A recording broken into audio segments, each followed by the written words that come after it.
aku akan pulang ke Pulau Nusa Laut. Kalau kau mau ikut, silakan. Terima kasih. Aku masih ada persoalan yang harus kuselesaikan.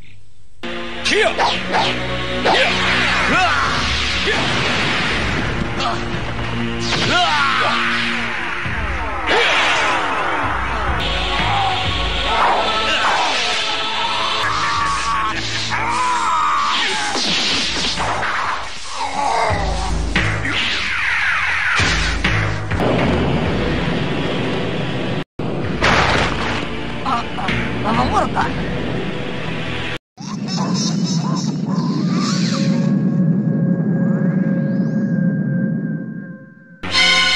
Pendekar itu berpihak pada Adipati Kudus. Berarti dia musuhku. Saya bertemu dengan Dewi Sekar Arum di desa Karamuncul. Dan dia mau pulang ke Rembang. Jadi dia selamat? Iya, dia ditolong Gundala Seta, majikan Pulau Nusa Laut. Gundala Seta? Iya. Orang anak itu ternyata masih hidup. Dia sejajar dengan pengemis tangan 1000. Kiai Abiasa, Wirapati, Ki Sumala dari timur, juga Ki Bagaspati, majikan Bukit Arga Belah. Ya, seandainya mereka bisa kita tarik untuk membantu kita. Saya juga berpikir begitu. Tapi mereka itu orang-orang aneh yang tidak mau terikat dengan segala macam aturan. Di awal episode ini, kita menuju pada pertemuan golongan putih, di mana pada saat itu sedang membicarakan tentang orang-orang sakti seperti Gundala Seta yang kesaktiannya sulit dicari tandingannya. Memang benar apa kata Kiai Jamas, bahwa sebenarnya memang orang-orang seperti Gundala Seta, pengemis tangan 1000 dan yang lainnya sulit untuk terikat, sehingga mereka juga tidak akan mungkin bisa meminta bantuan langsung kepada para pendekar sakti tersebut, kecuali dari panggilan hati atau keinginan dari orang-orang sakti itu sendiri yang tanpa paksaan. Kala Gondang pun menjelaskan kalau setan pemakan manusia yang saat ini muncul kembali bukanlah Arya Soma, sebab badan wadaknya telah dimasuki oleh arwah Momong Murka yang bernyawa rangkap. Namun Momong Murka memiliki kelemahan sebab nyawanya ada pada burung elang yang kini berada di gua persembunyian Mak Lampir. Dan setan pemakan manusia itu tidak akan mati sebelum kita bisa membunuh burung elang yang dirasuki arwah Momong Murka.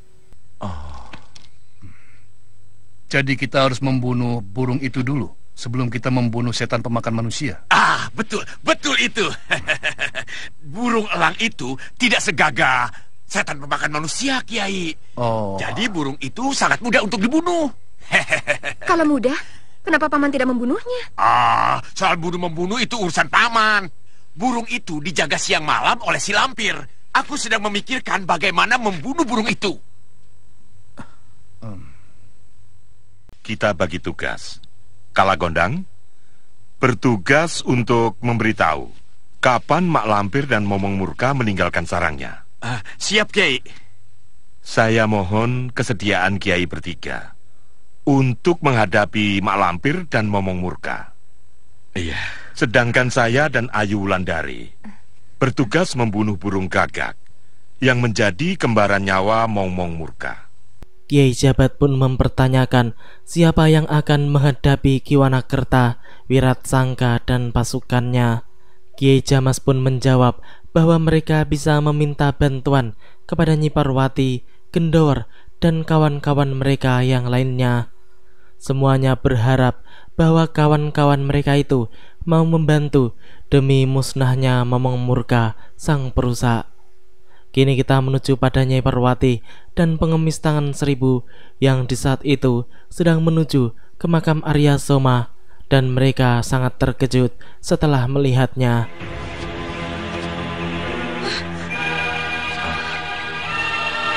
Siapa yang mengambil mayat anakku? Tidak tahu. Tapi yang jelas, ada hubungannya dengan munculnya setan pemakan manusia dan gerombolan mayat itu. Aku ingin tahu, siapa yang berani mengambil mayat anakku? Kita harus mencari setan pemakan manusia itu.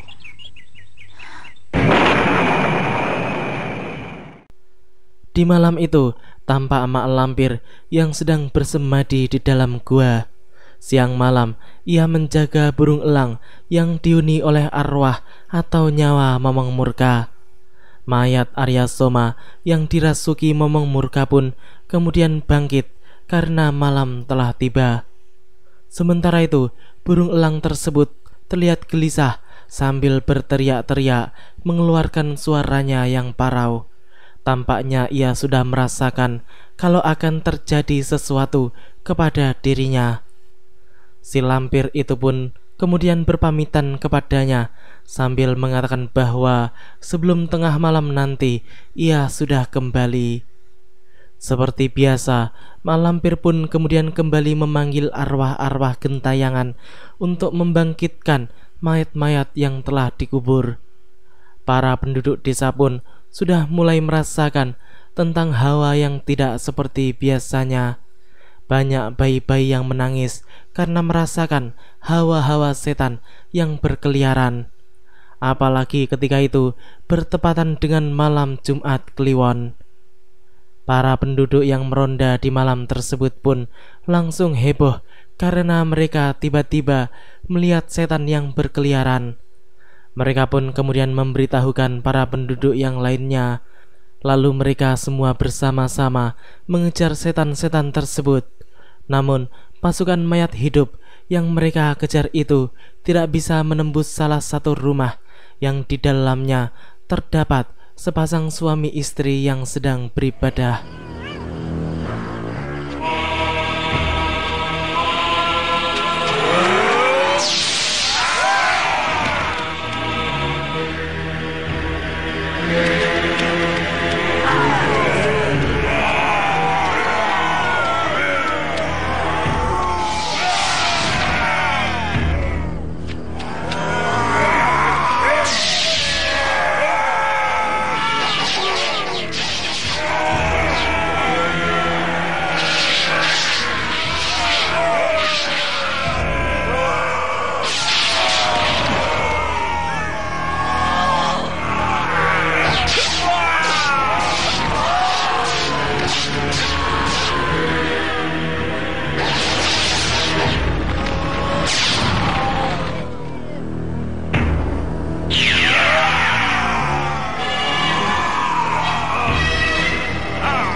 Akhirnya, pasukan mayat hidup itu pun dapat dikalahkan oleh para kiai. Mak lampir pun tampak sangat kesal dan mengumpat sejadi-jadinya melihat pasukan kebanggaannya itu hancur di tangan Kiai Jabat, Kiai Jumantoro, dan Kiai Ageng Sebayu. Nenek setan itu pun tidak berani keluar sebab ia takut kalau para kiai tersebut mengetahui kalau ialah yang telah menghidupkan mayat-mayat itu. Si lampir itu pun berniat mencari Momong Murka untuk meminta bantuan. Sementara itu, Ki Jamas, Kalagondang, dan Ayulan Dari kini telah sampai di depan gua Mak Lampir. Sesuai rencana, mereka telah tiba tepat pada waktunya. Tempat itu tampak sepi tak berpenghuni. Kalagondang pun menjelaskan kalau Mak Lampir sedang keluar memimpin pasukan mayat hidupnya untuk menyerang desa Lasem. Mereka bertiga pun kemudian segera masuk ke dalam gua.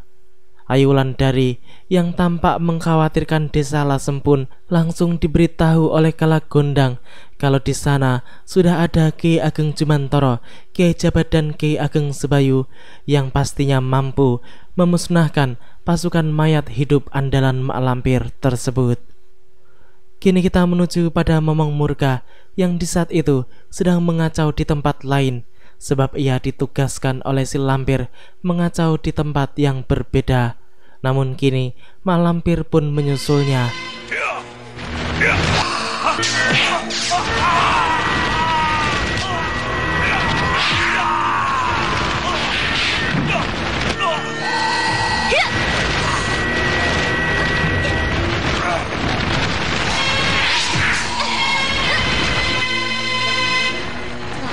Rupanya aku harus mati di tangan setan ini. Momong Murka, cepat, si dia.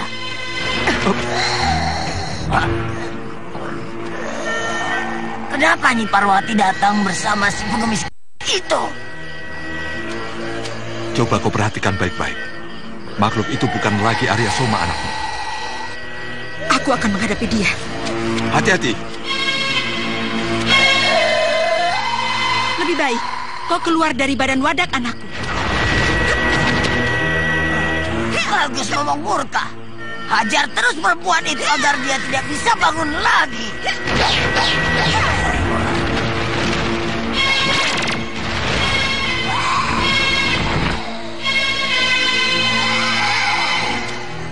Kau tidak apa-apa, gadis kecil. Dadaku sesak. Cepat telan obat ini.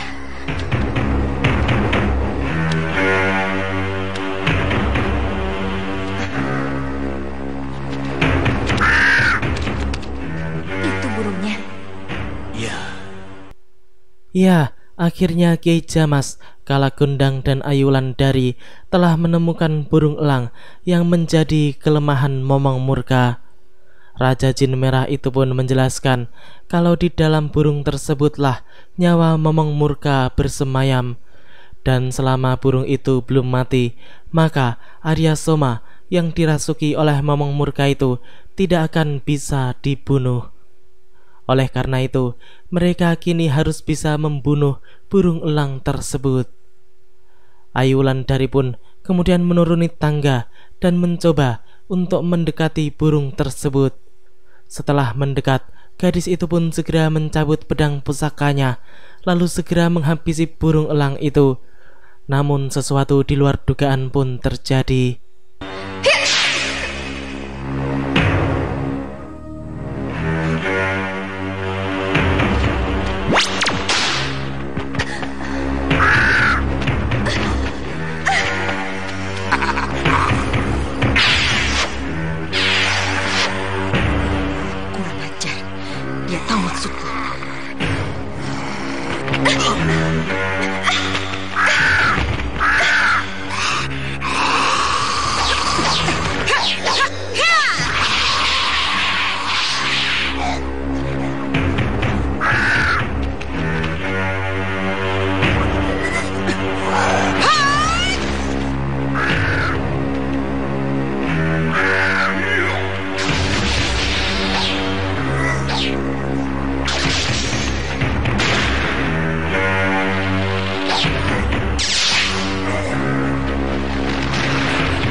Ya, akhirnya arwah Momong Murka yang merasuki tubuh Arya Soma pun terbakar oleh serangan Kiai Jamas yang dapat memusnahkan burung elang tersebut. Ternyata tidak mudah untuk menghabisi burung itu. Untung saja Ayu Wulandari tidak sendirian, sebab kalau ia sendirian, maka ia justru akan menjadi tawanan Mak Lampir.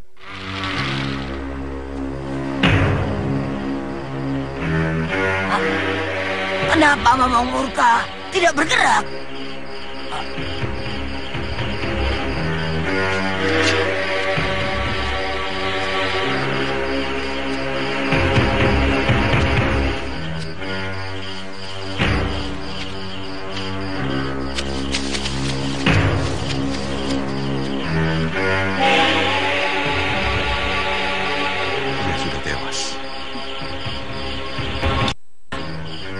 Mengapa Momong Murka tidak bergerak lagi? Nyai Parwati tampak sedih melihat Arya Soma yang telah kembali mati itu. Pengemis tangan seribu dan Sekar Arum pun berusaha menghiburnya dan memberinya pengertian supaya ia bisa menerima takdir yang telah menentukan nasibnya dan juga nasib Arya Soma.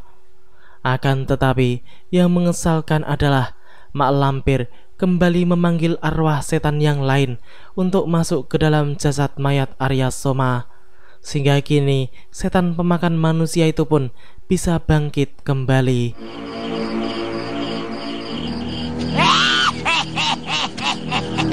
Bangun Arya Soma, bangun! Sekarang kau Arya Soma. Aku adalah majikan, dan kau sekarang harus patuh padaku.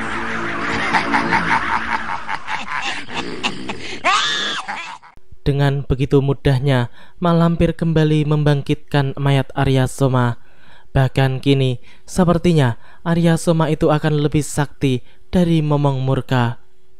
Di malam itu, tampak Dewi Sekar Arum yang sedang tidur bersama dengan Nyai Parwati. Namun di dalam tidurnya, Nyai Parwati tampak gelisah, sedangkan keadaan alam di luar tampak mengerikan. Petir dan kilat saling menyambar, seakan sedang terjadi sesuatu. Lalu Nyai Parwati pun terbangun dari tidurnya, disusul dengan Sekar Arum yang juga terperanjat melihat ibu Arya Soma itu seperti sedang kaget. Gadis itu pun langsung mengambilkan minum untuk Nyai Parwati, lalu memberikannya sambil bertanya apa yang telah terjadi sebenarnya. Wanita itu pun mengatakan kepada Sekar Arum bahwa ia seperti melihat Arya Soma di dalam mimpinya yang hidup kembali. Aku melihat Arya Soma. Arya Soma? Iya, aku melihat dengan jelas Arya Soma hidup kembali. Subhanallah. Bagaimana pendapat Kiai? Orang yang sudah meninggal tidak mungkin hidup kembali, kecuali dengan izin Allah. Assalamualaikum. Waalaikumsalam.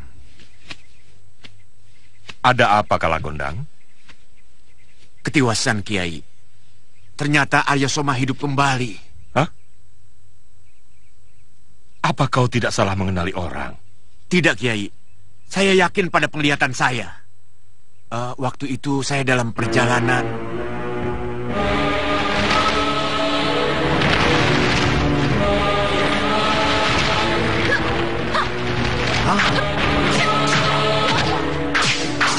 Ada yang sedang bertempur. Aku harus melihatnya.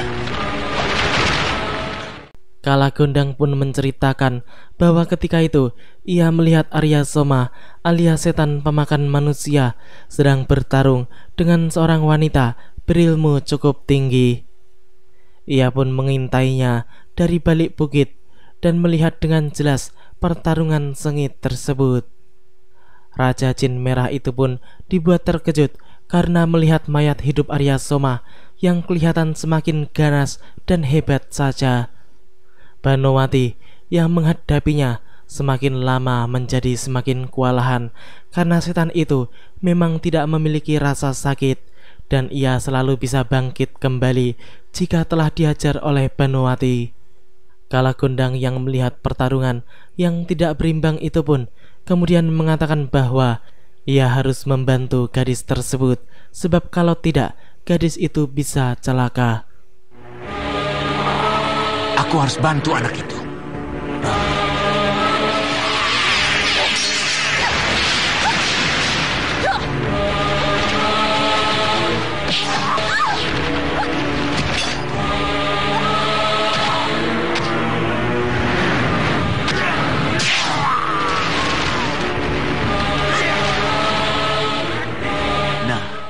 Begitulah kejadiannya, Kiai.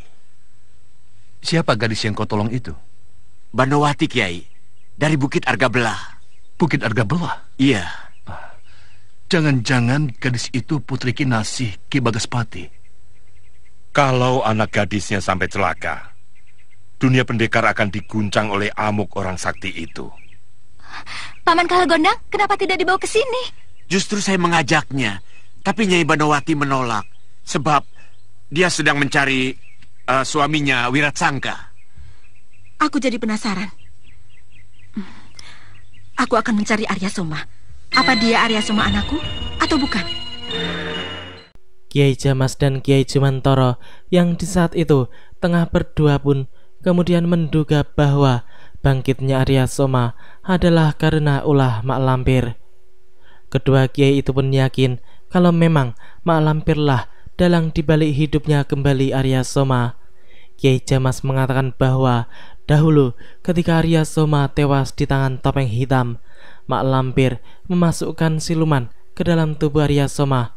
Lalu Arya Soma terbunuh lagi dan Mak Lampir kembali memasukkan arwah Momong Murka ke dalam tubuh pemuda itu. Namun kemudian berhasil dibunuh kembali oleh Nyai Parwati karena burung elang kelemahan makhluk itu dimusnahkan oleh Kiai Jamas. Dan kini Arya Soma pun bangkit kembali, sehingga kemungkinan besar Mak Lampir telah memasukkan siluman lain ke dalam tubuh jasad anak Nyai Parwati tersebut. Kini kita menuju pada Kadipaten Kudus, di mana pada saat itu sedang dilaksanakan pertemuan besar Sang Adipati dengan para bawahannya. Kami berhasil menumpas tempat-tempat yang menjadi pusat kekuatan Kadipaten Rembang. Aku sudah tidak sabar lagi untuk menangkap Dewi Sekar Arum yang telah membunuh anakku. Kita segera mengerahkan pasukan segelar sepapan untuk menyerbu pasukan Kadipaten Rembang. Bagaimana pendapatmu, Paman? Perang terbuka memang harus kita lakukan. Tapi sekarang ini, saatnya belum tepat. Kenapa, Paman? Sekarang ini kekuatan Kadipaten Rembang semakin kuat. Sebab dibantu para pendekar-pendekar sakti. Jadi kita juga harus menarik para pendekar sakti untuk berpihak pada kita. Ya, aku setuju dengan usulanmu, Paman. Aku kecewa. Siasat Paman Wanakerta itu lamban dan bertele-tele. Tapi susahnya, justru Kanjeng Adipati mendukung Paman Wanakerta. Kenapa tidak mengambil jalan pintas? Maksudmu? Aku akan memberitahu Kakang kalau Kakang berjanji padaku. Wiratsangka pun tampak penasaran dengan jalan pintas yang dimaksud oleh Nyi Darmini yang mungkin kini telah menjadi istrinya itu. Namun wanita tersebut meminta agar Wiratsangka berjanji akan membawanya ikut serta ke Mataram jika nantinya ia sudah diterima menjadi prajurit di sana. Lelaki itu pun kemudian berjanji akan membawa wanita itu untuk ikut serta. Lalu kemudian Nyi Darmini pun langsung mengatakan dan memberitahukan bahwa Wiratsangka harus menculik Dewi Sekar Arum, sebab Sekar Arum adalah sumber masalah di Kadipaten Kudus. Lelaki itu pun tampak sangat setuju dengan usul istrinya. Ia pun sangat senang karena ia mendapatkan secercah harapan untuk menyelesaikan permasalahan antara Kadipaten Rembang dan Kudus. Kini kita menuju pada Grandong yang di saat itu sedang berlari cepat menuju ke arah Kadipaten Kudus. Lalu mendadak Kiai Jamas dan Kiai Ageng Jembar Jumantoro pun secara tidak sengaja melihatnya. Kedua kiai itu pun kemudian memutuskan untuk mencoba mengikuti Grandong karena merasa penasaran dengan apa yang akan dilakukan oleh makhluk jelek tersebut. Ayo kita ikuti, mari.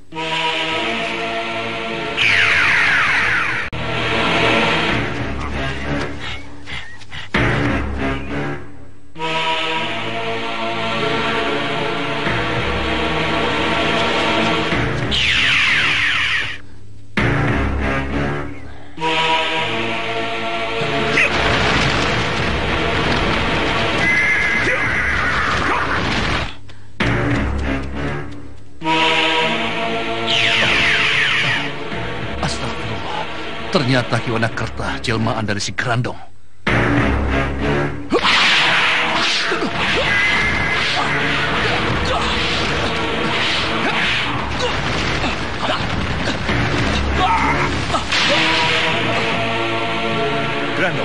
kedokmu sudah terbuka. Menyerahlah.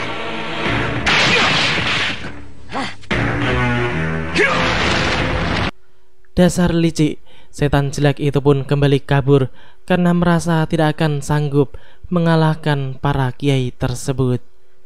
Di sisi lain, tampak Nyi Parwati yang sedang terbang mencari tahu keberadaan Arya Soma yang katanya hidup kembali. Wanita itu benar-benar penasaran sebab ia merasa bahwa mustahil anaknya yang sudah mati berkali-kali itu bisa hidup kembali. Setelah mendadak saja ada pengemis tangan 1000 yang memanggil-manggil dirinya. Lelaki sakti itu pun segera menghampiri Nyi Parwati sembari bertanya apa yang sedang dicari oleh wanita tersebut. Aku mau mencari anakku Arya Soma. Arya Soma? Bukankah... Aku tahu Kakang, anakku Arya Soma sudah mati. Tapi Kala Gondang mengatakan bahwa anakku Arya Soma hidup lagi. Tidak mungkin. Memang sepertinya tidak mungkin. Tapi itulah yang terjadi, Kakang.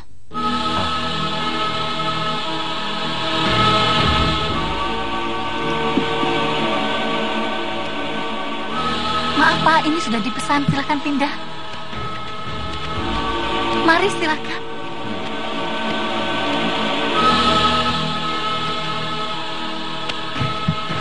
Kita beruntung. Sejak dipimpin Raden Wiratsangka, pasukan kita selalu mendapat kemenangan. Wiratsangka? Apakah Kakang Wiratsangka suamiku? Sekarang dia diangkat menjadi senopati muda. Iya, selain pangkat, dia juga mendapat istri yang cantik.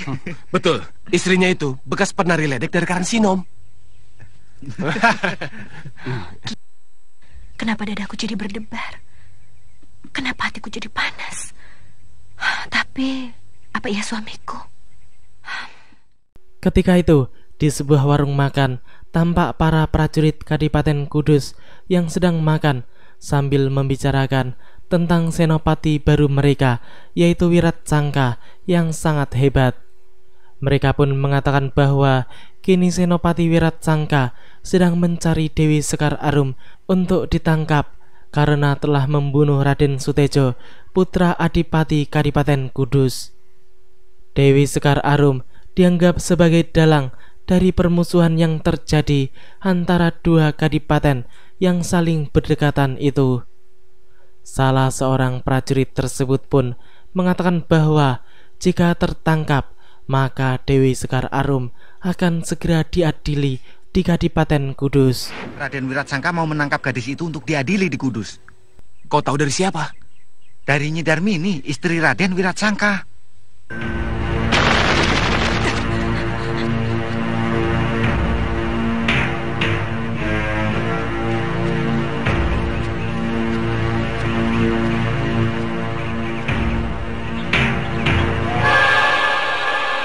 Apakah Kakang Wiratsangka sudah melupakan aku dan sudah menikah lagi?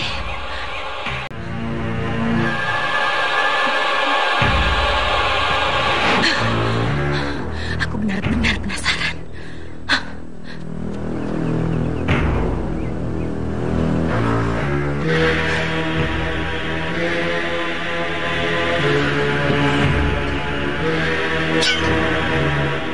Kalau aku bisa menangkap Dewi Sekar Arum, aku akan memperoleh kedudukan yang lebih tinggi, menjadi senopati atau temenggung di Mataram.